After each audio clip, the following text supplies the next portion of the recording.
Hey everyone, welcome back for a little TLC. So I know I said that we would be delving this week into some characteristics, biblical characteristics of a woman. However, I came across this video that I want us to go over together this week, and I think it's really important for me to share it.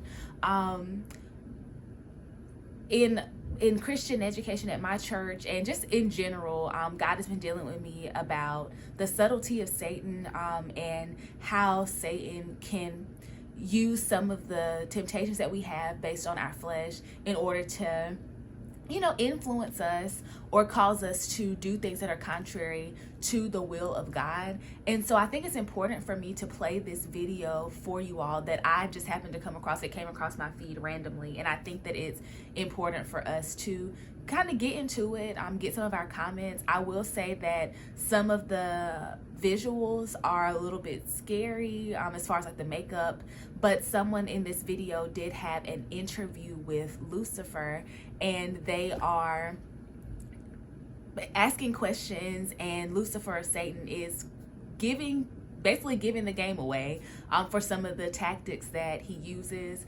And so I think it's important for us to look at this. A couple of years ago, it may have been 1 year ago, I did a sermon titled "Let Me Put You on Game." I'll put a link to it in this video, but I kind of talked about, based on the Bible, what are some of the schemes, some of the tactics that the enemy uses, because I think like all of it is actually right out there. And so this video does a good visual job of getting some of the same tactics out there and kind of letting Lucifer or Satan tell you some of the schemes that he uses, some of his playbook, so to speak. And so I want y'all to pay attention to this. There is some offensive language, some language that is not necessarily good for children. So I do recommend that parents watch this on their own, and then if you want to talk about it with your kids, then you figure out a way to child-proof it. But I hope that y'all enjoy this video. At the end, I'm going to come back with some of my takeaways and what we're going to be doing moving forward. So I hope you all enjoy.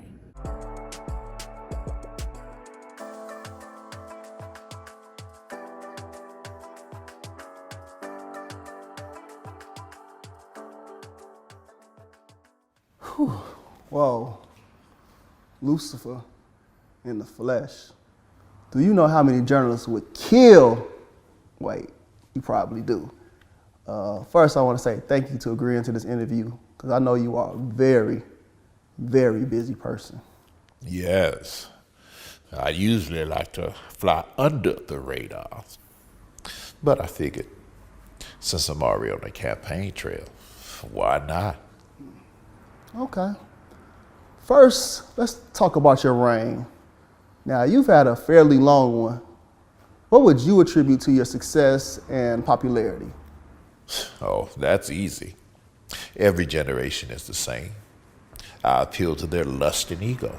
I offer all the sex, wealth, and fame a person could want. Do as thou wilt has been my campaign slogan from the start.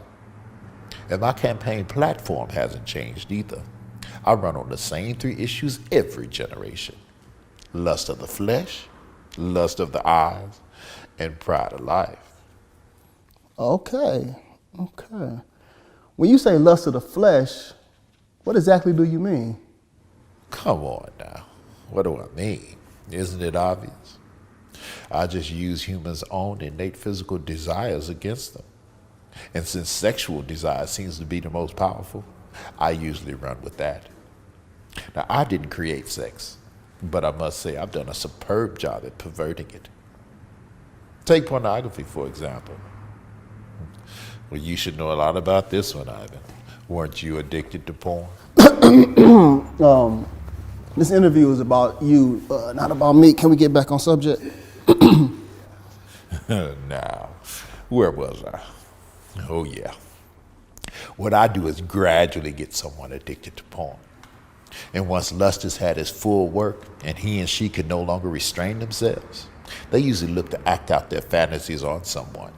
And sometimes that someone is a child. Now, if my plan plays out perfectly, that abused child will eventually turn to a life of promiscuity and perversion themselves, allowing me to continue my vicious cycle. And here's the kicker. Many of those abused girls end up right in the porn industry. Now, how's that for irony?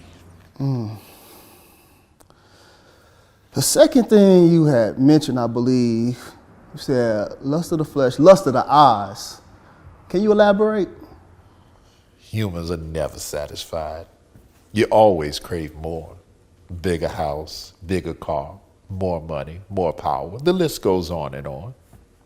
I just take their natural ambitious desire, pervert it, and use it against them for their own destruction. My plan is to allow them to never be content. As long as I can keep them craving what others have, I can depend on them to argue, fight, even kill to get it. Humans are so easily tricked into jealousy. And you know what they say. Jealousy is as cruel as the grave. Yes, I have heard that before. The last thing you had mentioned was, I believe, pride of life. Now, how does this fit into your campaign platform? Humans are always on a quest for knowledge. I tricked the first humans to seek carnal knowledge over godly wisdom, and it's worked like a charm every generation since. With more knowledge comes more pride, and you know pride is my specialty. And since humans don't like to keep God in their wisdom, I'm able to seduce them with all types of things to help puff up their ego. Lately, fame has been my biggest seller. Who doesn't like attention and feeling more important than the next person? Once I make them famous, I can really use them to promote my agenda. With their help, I've convinced half of the world to not only accept sin, but to celebrate it. Do you know what has been my most enjoyable pride campaign to date? No, what? Well, my gay pride campaign, of course. Not only do I get the chance to promote your own self-destruction, I get to use God's logo, the rainbow, to do it. Love is love, right? My plan not only prevents you worthless humans from reproducing, it distorts the gender roles and allows me to bring all types of chaos and confusion upon your pathetic societies. It's been so successful, I've got men convinced they're women, and women convinced they're men, and some convinced they're no gender at all. And I've got 2 more Pride Initiative campaigns I'd like to introduce in the near future. Really? I'm guessing you probably want me to ask you what they are, right? Well, first, it's abortion pride. Now, I think we can pull this off. Society is definitely ready for it. I've enlisted to help a Planned Parenthood to work with marketing and promotions. And all we'll have to do is silence the so-called abolitionists and pro-lifers, because the rest of the church doesn't seem to care. And second is pedophilia pride. Now, society might not be ready for this one just yet, so we'll hold off. I need to desensitize them a little more before we introduce it. Okay. Let's change gears for a minute and talk about policy. Some may consider your policies destructive, dangerous even. What would be your response to that? What would you say to your detractors? All of my policies are aimed to do one of 3 things: either steal, kill, or destroy. And if it's not doing one or all 3 of those things, then it's not in my agenda, and I'm not promoting it. Okay. I'm happy you said that. It seems as if you promote your agenda differently to different ethnicities. If so, why? Of course, I'd be a fool not to. Take black people, for instance. As a people, they're super spiritual, so I can't really convince them that there is no God. What I have been able to do as of late is convince them that he's not the God of the Bible. Now, I've been real successful at promoting black consciousness and Islam in their communities. I'm so happy you mentioned black people. It seems as if we've been at the very top of your agenda for quite some time. Why is that? A few reasons. Black people help me reach the masses. Now, as you know, I was over music in heaven. My beats were so dope, I got over 1/3 of the angels to follow me. And once I got here to the earth, I needed artists and entertainers to help me promote my message here. Who better than black people? Black people possess all the natural rhythm and music ability that I need.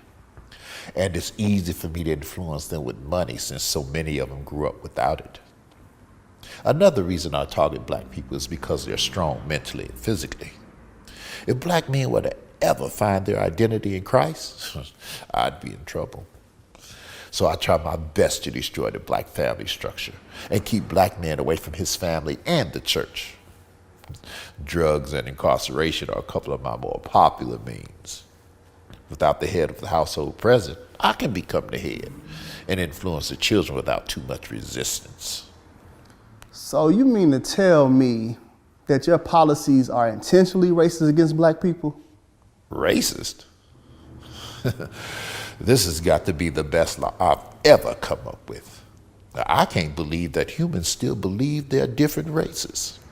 But to answer your question, yes. It has always been my policy to target and isolate a group of people.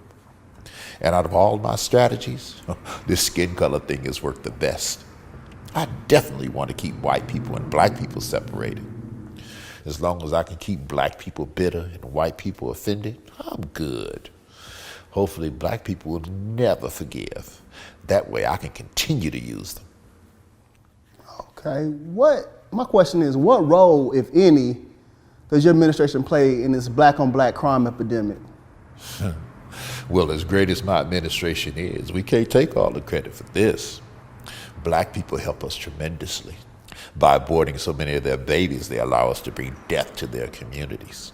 As the Bible says, they sow the wind and reap a whirlwind. When implementing all of these policies, do you ever face any resistance or pushback? And if so, from who? One group in particular try to oppose every policy I try to implement. I would be so much further along in my agenda if it wasn't for them. Really? So what group is that? Those pesky, born-again Jesus followers. They're a real thorn in my side.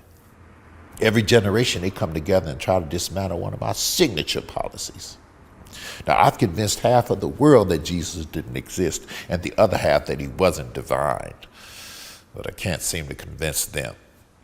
They seem hell-bent on telling everybody about him and spreading his message. And some of them believe he's coming to unseat me in this generation. Crazy, huh? I'll tell you, those idiots are really messing with my legacy. So, Lucifer, how does that make you feel when us idiots say that Jesus possibly could be coming back in this generation to unseat you? And y'all been saying that for centuries. I just use it as motivation to get as much of my agenda pushed through and deceive as many people as possible before he returns. I think I've done pretty well. My record speaks for itself. About 150,000 people die each day, and most of them don't know Jesus. 150,000 people. Whew. Well, you know what? This concludes our interview. I want to say thank you for an open, honest, pretty frank discussion with me. Is there any last words you would like to leave with our viewing audience? Yes. I'd like to take this moment and give a special thank you to two groups of people. First, I want to say thank you to all my followers. You are the hands and feet of my administration, and we could do nothing without you. Keep up the good work, spread my message. And second, I'd like to say thank you to the divided church. I love the way you argue and use your passions to fight amongst each other. Keep up the good work. There's really no rush to tell people about Jesus. You all have plenty of time. All right, so that was the interview with Lucifer, the interview with Satan. There are a couple of things that I would like for us to highlight. And the first thing is, I thought that this video was created fairly recently based on some of the things that Lucifer was saying. But the video was actually put out 5 years ago, and it's just now getting some of the traction, or just it's getting retraction. I don't know if that's the word, but anyway, the video was actually put out 5 years ago, and that was really amazing to me when I went to check it out myself, because it's just like a lot of the things that he was talking about in the video are very relevant even now. and some of it was even a foreshadowing of some things that would be taking place. And so I did want to highlight that for you all, that this video actually took place 5 years ago is when it was recorded and initially released. So that I think that's something for us to think about. I also think that it kind of plays to the point that there is nothing new under the sun, which the Bible does tell us that. And Satan is using the same tricks that he's always been using. They may be, they may be doctored up or dressed up in a different way, but it is all the same. He talked about the lust of the flesh. So we get to do whatever we want, which is just not true. The lust of the eyes, so wanting everything that everyone else has. Never being content, which the Bible teaches us that godliness with contentment is great gain. And then the pride of life. So I'm human, hear me roar. And he talked about, like gay pride or LGBTQ pride, abortion pride, and then pedophilia pride, which is something that he's trying to have in the works. And there are some folks who are trying to make pedophilia seem like it's a mental health diagnosis and it's okay. Like people will never act on those things. So I do want y'all to be very aware of some of these schemes. Satan also talked about, or Lucifer also talked about, how he uses music, black nationalism, destroying family structure as means to get his agenda across. He also talked about how he's convincing people not that God doesn't exist, but that the God that people are trying to convince us to serve now is not the God of the Bible. And so I just want us to really think about these things. He also talked about how the biggest thorn in his flesh, or the biggest thorn in his side, is born again Jesus followers. So I heard a sermon not too long ago that was titled, "Will the Real Church Please Stand Up?" The real church, those who are going to preach the unadulterated truth, those who are going to preach the gospel, that is what we need that is who we need in order to combat these schemes of Satan. And then the final thing that I wanted to kind of highlight is Satan thanked two groups of people at the end of the interview. One was people who just outright follow him and who push his agenda forward. But the second group of people was the divided church, which is scary, right? Like a few months ago, we did a series about like unity in the body of Christ, and we learned that Jesus, one of the things that he prayed for in the Garden of Gethsemane was for his believers to be unified so that the world would believe that God sent him. And so the fact that Lucifer in this particular interview is saying thank you to the divided church because y'all are making sure that no actual work gets done, or that you arguing about these things is ensuring that the gospel isn't actually being preached. I think that's definitely something that we need to be focusing on and combating as those who proclaim to be believers in Jesus Christ. This interview, of course it is acting, but a lot of it is very, very spot on. And someone was saying how it's not a problem for Lucifer to tell people his playbook, or it's not a problem that the Bible literally outlines some like the schemes of the devil and how the devil is going to come, because people are not going to take it seriously. And so I think that's what's been happening. We hear these things and we brush it off. We hear these things and our emotions are more important than the truth that we have heard. And that cannot be the case. We really do need to get unified. We need to get serious about preaching the gospel and the unadulterated truth, or else the enemy's just gonna keep on running rampant. And we're gonna keep on doing whatever our flesh tells us to do, which is not good. So for the next couple of weeks, what I'm going to do is, because this interview is not the first, type of thing that I've seen where people are trying to expose the schemes of the enemy. Again, I did a sermon last year that talked about the same thing. Let me put you on game. Let us be aware of the tricks of the enemy so then we can better stand. But I also read a book called Outwitting the Devil. And that book actually came out, it was written in 1938. It was written in 1938, but they weren't able to publish it until like the early 2000s, I believe, because folks thought it was so scandalous for that time period. So this interview, this video is just kind of like an entry into where we're going to be going, or an initial video into where we're going to be going, which is going to be focusing on the schemes of the enemy, the schemes of the devil, and how we can be made more aware. So starting the first Monday in June, I'm going to be going over different books, including the Bible, that talk about the schemes of the enemy so that we can be better prepared. The first book that I'm going to be going over is called Outwitting the Devil by Napoleon Hill. And so I want you all to get the book, to read it along with me. I'm probably going to do like a chapter a week, some type of summary or something like that. And so as we read through these books, we're going to be talking about, one, how applicable the particular book is to today's time, considering that they were written in different time periods, and also what does the Bible say about these same schemes, and how can we be better equipped to stand against them. Okay, so I want you all to get Outwitting the Devil by Napoleon Hill. Okay, we're gonna start that the first Monday in June, because next Monday I think is Memorial Day, and I'm gonna be doing a best of year 3 for TLC Ministries, also to, you know, celebrate the progress that we've made over the years, and also to give you all enough time to get this book so that we can go over it together and be better equipped to stand against the schemes of the enemy. All right, I would love to know what you all thought about this video. What were some of your takeaways? What shocked you? Yeah, like what shocked you? What are some things that you want, some lessons that you learned? And how are we going to do better about standing up or resisting the devil and his schemes? Make sure you like, comment, and share. And I am also going to put the link to the original interview in this video in the comment section, so that you can see the original video and that you can share that as well, because people need to see this. All right, y'all have a wonderful week.